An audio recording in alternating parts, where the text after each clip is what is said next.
An Amazonian fighter or general called General Sagon of Bamesing has been killed alongside 2 other Amazonian fighters, and their body displayed at the Total petrol station in Dop. And we saw the video circulating on social media where many people came out celebrating the killing of these people. And then when I saw that video, I asked myself some particular question.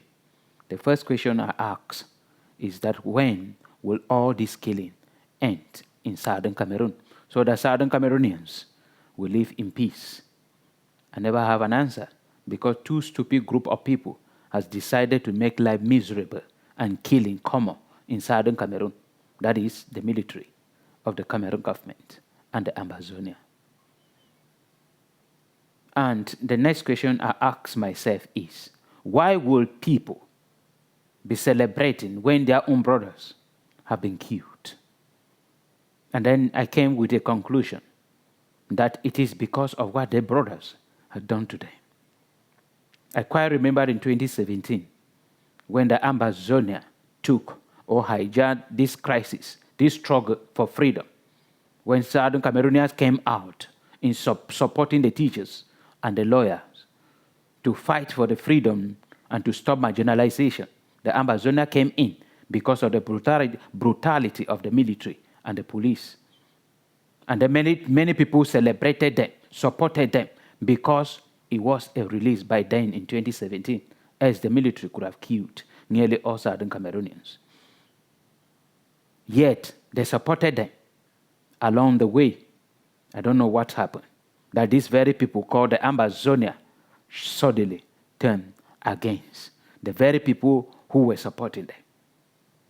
And people have been killed just for no good reason.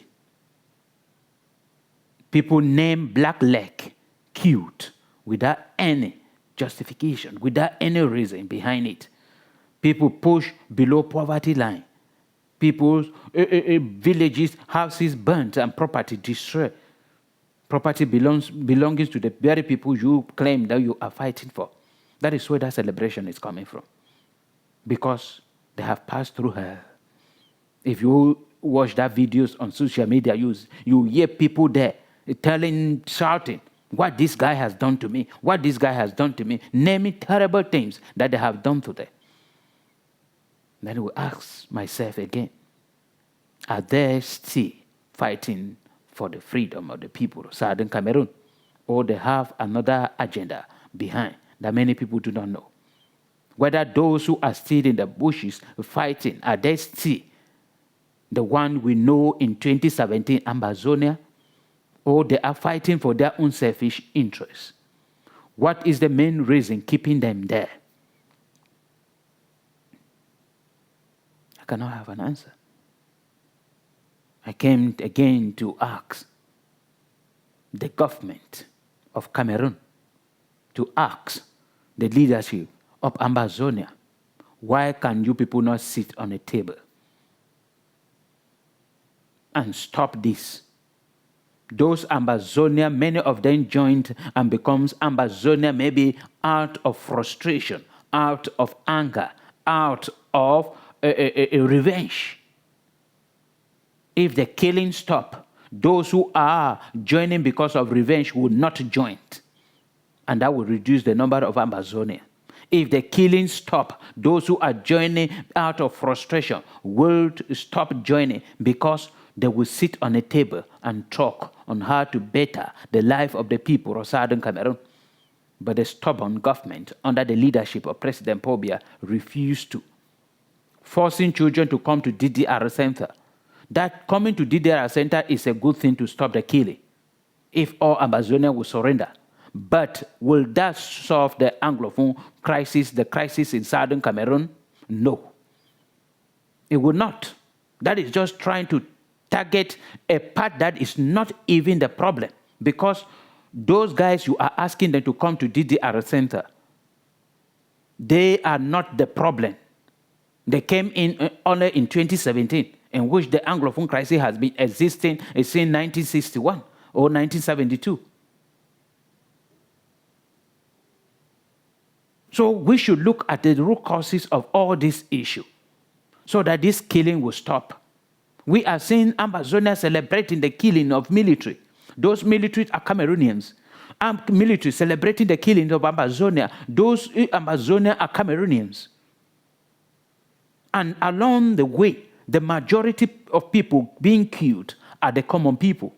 And they are Cameroonians, killed for a crime they never committed. Just because they found themselves as citizens of a piece of land. It is terrible. And what I'm preaching is for us to change our mentality positively and stop this nonsense. I am begging the government of Cameroon to look for a way. Everybody, even President Pobia, is talking about the only way to solve problems is dialogue, sitting and negotiating. He was even advising Russia and Ukraine to talk, yet he cannot talk with his own people to end this. He refused and said he cannot call for a dialogue because Amazonia are terrorists. Was there Amazonia? If you look at the history of Amazonia, how they came about, you cannot name them terrorists because they came because of the failures of the government. When we are to talk about terrorists, we are talking about Boko Haram, in which they came from nowhere, claiming a piece of land. Not those people in that particular place in Nigeria claimed and said, we want to fight for. No. Those are the people we can call terrorists. Not a group of people who came out for a particular point. If the military or the police did not try to torture and intimidate, it killed Southern Cameroonians in 2016 and early 2017, there wouldn't have been anything like Amazonia. And that is what I refuse up to date to call the Amazonia terrorists. Because they have no identity to terrorism. But people who have been frustrated. So if you stop calling them that name, I believe you will have a place in your heart that will allow you to call them so that you people can sit and talk. But because you have your own kind of mentality, who is an old mentality, a mentality that is out of date. Because Cameroon is being governed by elderly people, great-grandparents. And that is why we are having all this. Because they do not reason. Their mentality is not in accordance with the mentality of the 21st century children and people. I am pleading on those who are still vibrant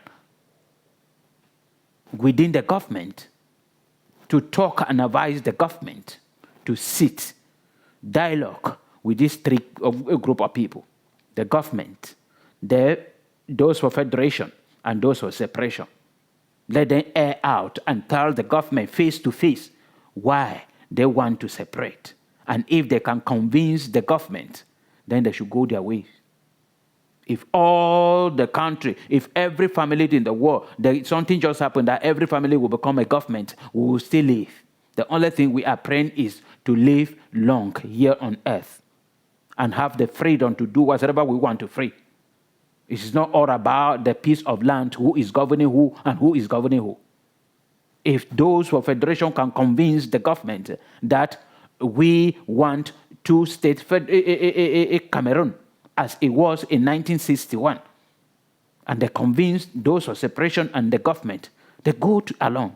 If the Amazonia fighter or the Amazonia accepted negotiation up to the point where they were already talking about the negotiation that was supposed to take place in Canada, meaning they are out for solution, but the government refused. The government refused. Because if they say, okay, let us sit and talk, meaning they can consider your own point if you can convince them. But the government said no, considering that they are terrorists. But you are unable to kill those terrorists. Instead, you turn to be killing the innocent people. That is not the topic for today. But I'm just angry within my spirit. The things happening. Whenever you talk with people in Southern Cameroon, every minute you will cry, you feel like crying. I'm pleading on the government of President Paul Biya. If there is nothing you have done in Cameroon, in which I know you have done nothing, do something now before 2025 that you will leave office by bringing peace in Cameroon, by stopping the killing in Southern Cameroon. And we will clap and celebrate you forever.